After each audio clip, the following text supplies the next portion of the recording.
বাবার সেই প্রিয় জায়গা প্রেস ক্লাবে এসেছি এবং বাবা এখানেই আছে কোথাও। সমস্ত গণ্যমান্য ব্যক্তিদের বক্তব্য শুনছিলাম, মনে হচ্ছিল আসলে ওনার শূন্যতা পূরণ করার এটাই একমাত্র সুযোগ। যখন গাড়িটা প্রেস ক্লাবে ঢুকলো মনে হলো যে বাবাকে নিতে এসেছি, বাবা হয়তো কাজ শেষ, এখন বাবা বাড়ি যাবে।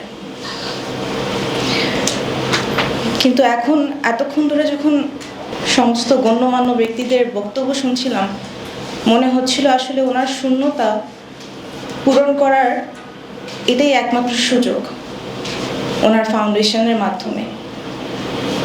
এত ভালোবাসা, এত শ্রদ্ধা এবং এত সম্মান যা উনি অর্জন করেছেন, সেটাকেই যাতে আমরা এগিয়ে নিয়ে যেতে পারি, সেই জন্যই একটা সামান্য চেষ্টা, আপনাদের সবার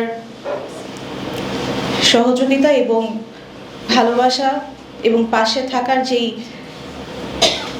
ইচ্ছা এবং আকাঙ্ক্ষা, এটাই আমাদের জন্য অনেক। আমি বেশি সময় নিব না, এখানে সম্মানিত ব্যক্তিরা আছেন, তবে আপনাদের সবাইকে দেখে বারবার এটাই মনে হচ্ছে হয়তো আব্বু এখানেই আছে।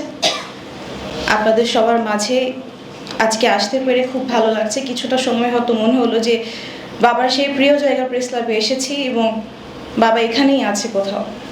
আপনারা সবাই ওনার জন্য দোয়া করবেন এবং ওনার এই ফাউন্ডেশনের মাধ্যমে যেন যেভাবে উনি সারা জীবন মানুষের জন্য, মানুষের সুযোগ সুবিধার জন্য কাজ করে গেছেন, ওই ফাউন্ডেশন দিয়ে যাতে আমরা ওভাবেই তার স্মৃতিগুলোকে ধরে রাখতে পারি এবং মানুষের উপকার করতে পারি, সেই জন্য আপনাদের সবার সহযোগিতা আমাদের কাম্য।